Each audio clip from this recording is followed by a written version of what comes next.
இல்லை என்னென்ன types of ஒரு ஃபெசிலிட்டிக்கு ஏற்ற மாதிரி லைசன்ஸ் வேரி ஆகுதா இல்லை எல்லாத்துக்கும் ஒரே மாதிரி லைசன்ஸ் தானா? ஆம்புலன்ஸ்க்கு வந்து நீங்கள் ப்ராப்பரான லைசன்ஸ் வச்சுருக்கீங்களா, அதை ரெனியூ பண்ணிட்டு இருக்கீங்களா? If you have a driver. Hospital தொடங்கும் போது இருக்கக்கூடிய லீகாலிட்டிஸ் அதில்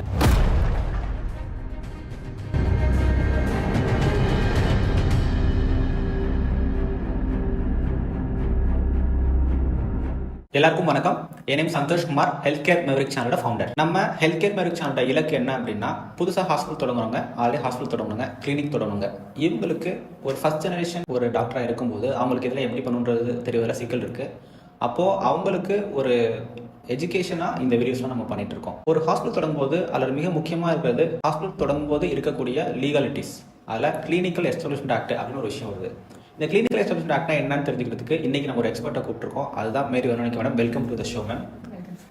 மேரி வெரோனிகா மேடம் வந்து ஒரு 30 இயர்ஸ் அனுபவத்தோடு இருக்காங்க. அவங்க நிறைய மெடிக்கல் நெக்லிஜென்ஸ் கேஸ்லாம் அட்டன் பண்ணியிருக்காங்க.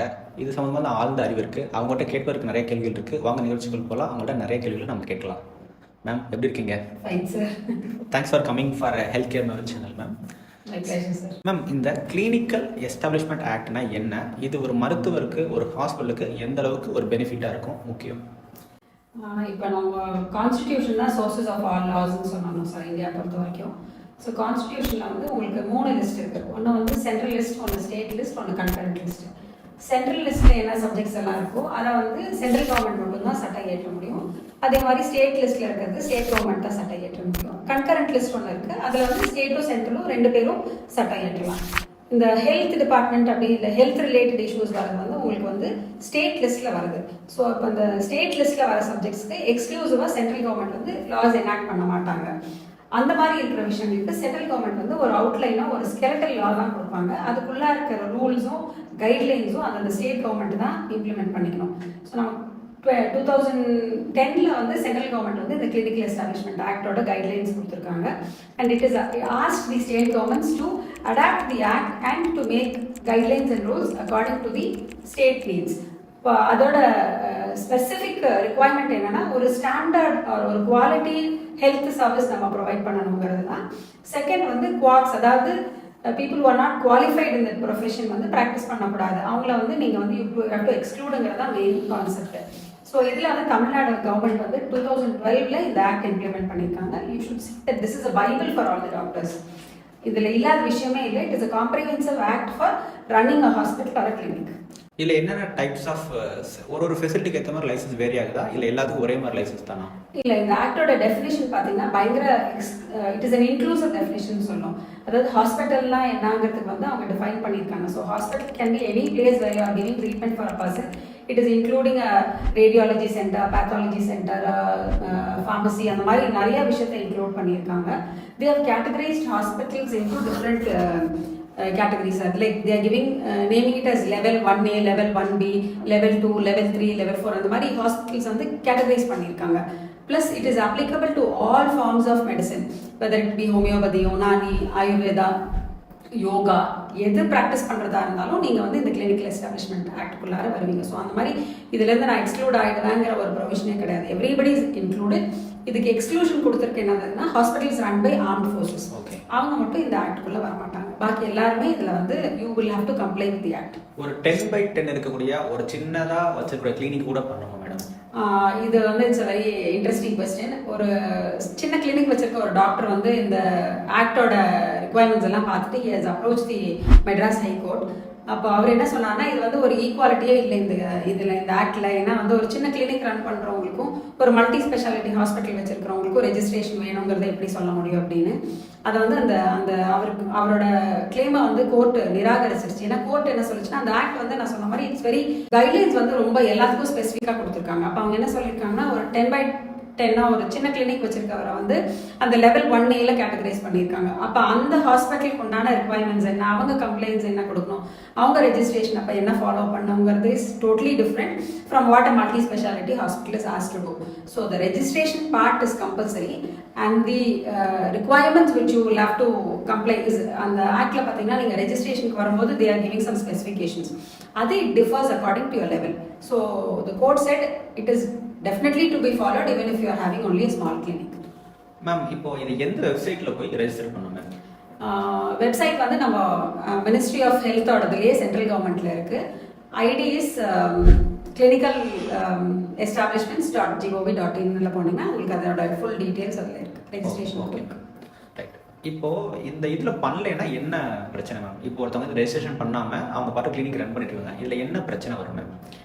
நான் சொன்ன மாதிரி மெயின் ஆப்ஜெக்ட் வந்து இது என்னன்னா, அன்ஆத்தரைஸ்ட் பீப்புள் வந்து மெடிக்கல் ப்ரொஃபஷனில் ஐயோ டாக்டராகவும் ப்ராக்டிஸ் பண்ணக்கூடாதுன்னு வச்சிருக்கனால இந்த registration is very very important. So இப்போ ஒருத்தர் வந்து ரெஜிஸ்ட்ரேஷன் இல்லாமல் கிளினிக்கோ ஹாஸ்பிட்டலோ ரன் பண்ணுறாங்க அப்படின்னா ஃபர்ஸ்ட் இன்ஸ்டன்ட்ல அவங்களை ஐடென்டிஃபை பண்ணிட்டாங்கன்னா they can be fined up to 10,000 rupees.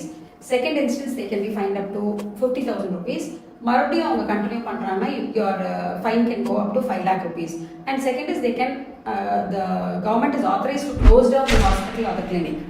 So அதை அந்த பெனல்ட்டி இம்போஸ் பண்ணியிருக்காங்க. எப்படி ரெக்கவர் பண்ணுவாங்கன்னா ரெவென்யூ ரெக்கவரி எப்படி பண்ணுறாங்களோ அதே மாதிரி ரெக்கவரி பண்ணிக்கலாம். So you cannot run an hospital or clinic without the registration. இதனால பொதுமக்களுக்கு என்ன பெனிஃபிட், ஒரு பேஷண்ட்டுக்கு என்ன பெனிஃபிட் மேம் இந்த கிளினிக்கல் எஸ்டாப்ளிஷ்மெண்ட் ஆக்ட்னால? ஒன்று வந்து ஃபர்ஸ்ட் நான் சொன்ன சேம் பாயிண்ட் தான் சார். நீங்கள் வந்து ஒரு அன்ஆத்தரைஸ்ட் பர்சனா, ஒரு குவாக்கோ, ஒரு போலி டாக்டரோ வந்து மக்களை எக்ஸ்ப்ளாய்ட் பண்றதுல இருந்து தடுக்கிறோம். செகண்ட் வந்து அதுல வந்து பேஷண்ட் கைட்லைன்ஸ்னே ஒரு அனெக்ஷர் கொடுத்துருக்காங்க. இந்த ஆக்ட்னால வந்து பேஷண்ட் மெயின் ரீசன் வந்து we want to improve the quality of health service. So நம்ம அது ஒரு நெக்ஸ்ட் லெவல் கொண்டு போகணும்னு நினைக்கிறோம். பட் இந்தியா மாதிரி ஒரு பாப்புலேட்டட் கண்ட்ரியில் ஒரு மினிமம் ஸ்டாண்டர்ட் ப்ரிஸ்கிரைப் பண்ணியிருக்கு சார் அந்த ஆக்ட். ஸோ டெஃபினெட்லி அந்த குவாலிட்டி ஆஃப் சர்வீஸ் வந்து மினிமம் குவாலிட்டியாவது எல்லா பேஷண்ட்டுக்கும் கிடைக்கும். இது இல்லாமல் ஸ்பெசிஃபிக்காக அவங்க நிறையா டூஸ் சொல்லியிருக்காங்க. அதில் சில டூஸ் சொல்கிறேன் சார். ஃபார் எக்ஸாம்பிள் பேஷண்ட் வந்தாங்கன்னா அவங்ககிட்ட அவங்களோட டிசீஸ் என்ன, நீங்கள் எப்படி டயக்னோஸ் பண்ண போகிறீங்க, என்ன ட்ரீட்மெண்ட்டு, அவங்களுக்கு ஏதாவது டெஸ்ட் எடுக்கணுமா, டெஸ்ட் என்ன, எவ்வளோ சார்ஜஸ் ஆகும், பில்லிங் எப்படி பண்ணுவீங்க, சப்போஸ் ட்ரீட்மெண்ட் எடுத்துட்டாங்கன்னா நீங்கள் அவங்களுக்கு பில் கொடுக்கணும், பில்லை வந்து மெடிசின்ஸ் கொடுத்துருக்கீங்கன்னா அது ஐட்டமைஸ்ட் பில்லாக கொடுக்கணும். அவங்களுக்கு சப்போஸ் வந்ததுக்கப்புறம் அவங்களுக்கு they want to go in for another form of treatmentனா you should give them the space for that, you should give them the opportunity to go for a reference with another doctor. அது மாதிரி இருக்குது. அதே மாதிரி இப்போ வந்து discriminate பண்ணக்கூடாதுன்னு சொல்லியிருக்காங்க. Mainly வந்து if you have a patient with HIV அது மாதிரி இருக்கவங்களை வந்து நீங்கள் இல் ட்ரீட் பண்ணவோ டிஸ்கிரிமினேட் பண்ணக்கூடாது. அதே பேஷண்ட்டோட டீட்டெயில்ஸ் வந்து நம்ம வந்து டேட்டா செக்யூராக வச்சுக்கணும், அதை வந்து ரிவீல் பண்ணக்கூடாதுன்னு சொல்லியிருக்காங்க. ஸோ இன்னும் ரொம்ப இம்பார்ட்டண்ட்டாக சொல்லணும்னா when a patient dies, நம்ம நிறைய டைம் பார்த்துருக்கோம் ஹாஸ்பிட்டல்ஸ் வந்து அந்த டெட் பாடியை வந்து கொடுக்காம வித்ஹோல்ட் எல்லாம் பண்ணியிருக்காங்க. அதெல்லாம் கட்டாயமாக பண்ணக்கூடாதுன்னு சொல்லியிருக்காங்க. These are some of the very important guidelines in the act. பின்ன ஜெண்டர் ஸ்பெசிஃபிக் சில கண்டிஷன்ஸ் கொண்டு வந்திருக்காங்க sir. Suppose female patient is to be treated by male doctor, அதுக்கு கன்சென்ட் வாங்கியிருக்கணும். இல்லைன்னா அந்த ப்ரொசீஜர் பண்ணும்போது ஒரு ஃபீமேல் டாக்டர் கூட இருக்கணும், இல்லை ஃபீமேல் டாக்டர் தான் பண்ணணும் அப்படிங்கிற மாதிரியான சில பெனிஃபிட்ஸ் டு தி பேஷண்ட் கொண்டு வந்திருக்காங்க. அந்த கிளினிக்கல் எஸ்டாப்ளிஷ்மெண்ட் ஆக்ட் படி அந்த வெப்சைட்டில் போய் நம்ம அப்ளை பண்ணும்போது அது கேட்கக்கூடிய மினிமம் ரெக்குயர்மெண்ட் என்ன, என்னெல்லாம் மினிமம் ரெக்குயர்மெண்ட் கேட்டிருக்காங்க?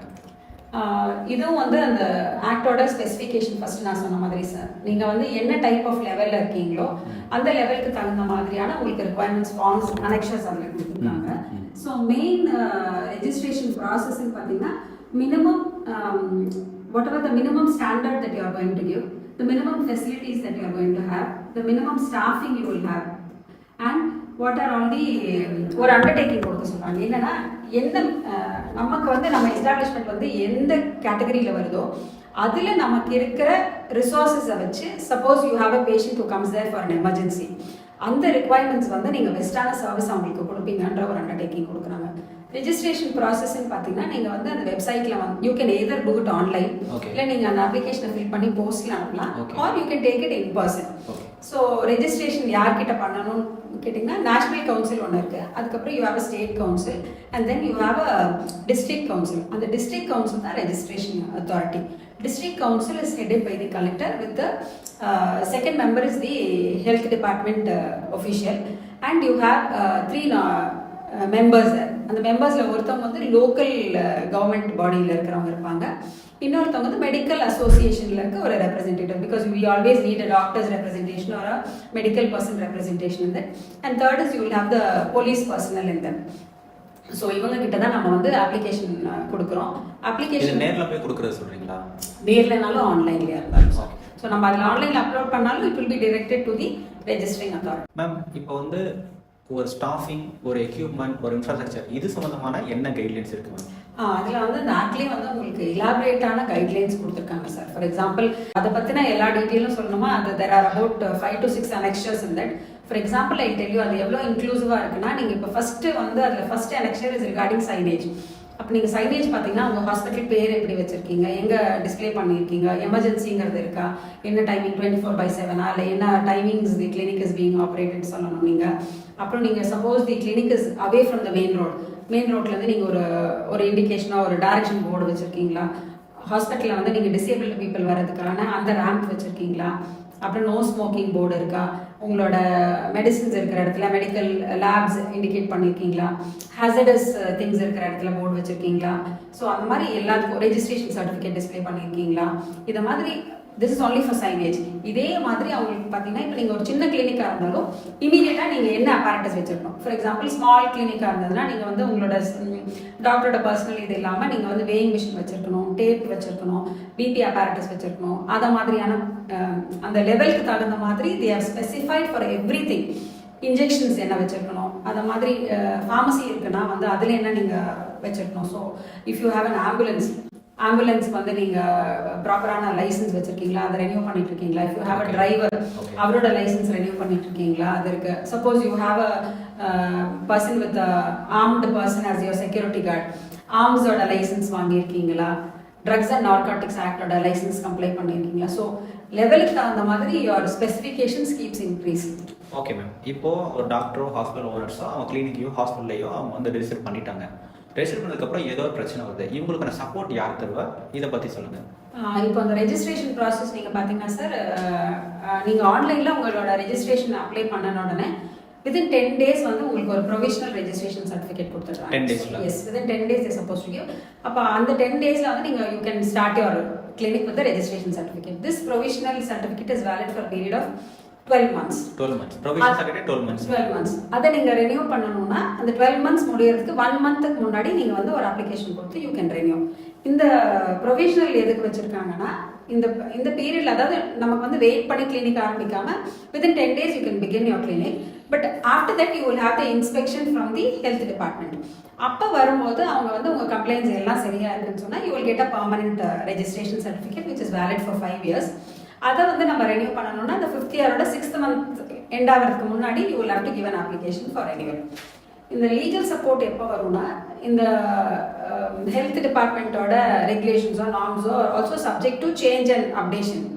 And we are always also being scrutinized. We can have an inspection by the health department at any point of time, and the act gives them vast powers to come and inspect the different departments, or they can come to your pharmacy and check the medicines expiry date, whatever. இப்போ ஏதோ ஒரு complaints நம்ம கொடுக்கல அப்படின்னா they can give you a notice for non-compliance. அது மாதிரி ஒரு notice கொடுத்தாங்கன்னா they have vast powers. They can, if நீங்கள் ரொம்ப வயலேட் பண்ணியிருக்கீங்கன்னா they can ask you to shut down even. So அந்த மாதிரி உங்கள் மேலே ஒரு பெனல்ட்டிஸோ ஒரு ரெகுலேஷன்ஸை நீங்கள் ஃபாலோ பண்ணலை அப்படிங்கிற ஒரு query வரும்போது you can approach, get the help of a legally qualified person. இதில் வந்து நீங்கள் you can, once you get a notice from the district authority, you have 30 days time to make an appeal to the state council. State councilக்கு நம்ம application கொடுத்ததுக்கப்புறம் they give 15 days time for the other person to give their written version of whatever they want to say. Okay. அதுக்கப்புறம் after hearing both people, if needed you can even get an injunction or stay for the district order. And the act says within a period of 90 days the application should be disposed of. There is only one stage of appeal, there is no further appeal. So in going about these situations you can take the help of a legal practitioner. Thank you so much ma'am. நிஜமாவே வந்து எனக்கு clinical establishment ஆக்ட்ன்ற பேர் தான் தெரியுமே தவிர அதில் இருக்க டீப்பான விஷயங்கள் எனக்கு தெரியல. பட் இன்றைக்கி எனக்கு அது நிறைய ஒரு லேர்னிங் இருந்துச்சு. கண்டிப்பாக இதை பார்க்கக்கூடிய ஹெல்த் கேர் மெவரிக்கில் வரக்கூடிய நிறைய டாக்டர்ஸ்க்கு உங்களுக்கும் இது நிறைய யூஸ்ஃபுல்லாக இருக்கும்னு நினைக்கிறேன். ஒருவேளை ஒரு சில கேள்விகளை நான் கேட்காம விட்டுருந்துருக்கலாம். நீங்கள் உங்களுக்கு கேள்விகள் இருந்தால் அந்த கேள்விகளை இதோட கமெண்ட் செக்ஷனில் போடுங்க. நான் மேரி வரவன் மேடமோட ஃபோன் நம்பர் அண்ட் இமெயில் ஐடியும் நான் இந்த வீடியோவில் நான் உங்களுக்கு போடுறேன். உங்களுக்கு எதாவது டவுட் இருந்தால் டேரெக்டாக மேடம்கே கால் பண்ணுங்கள். or else you can put comments, we also get answer for you. Thank you so much ma'am. இவ்வளோ தூரம் நீங்கள் எங்களுக்கு இதை ஷேர் பண்ண ரொம்ப help. Thank you so much. Thank you very much sir. Thank you.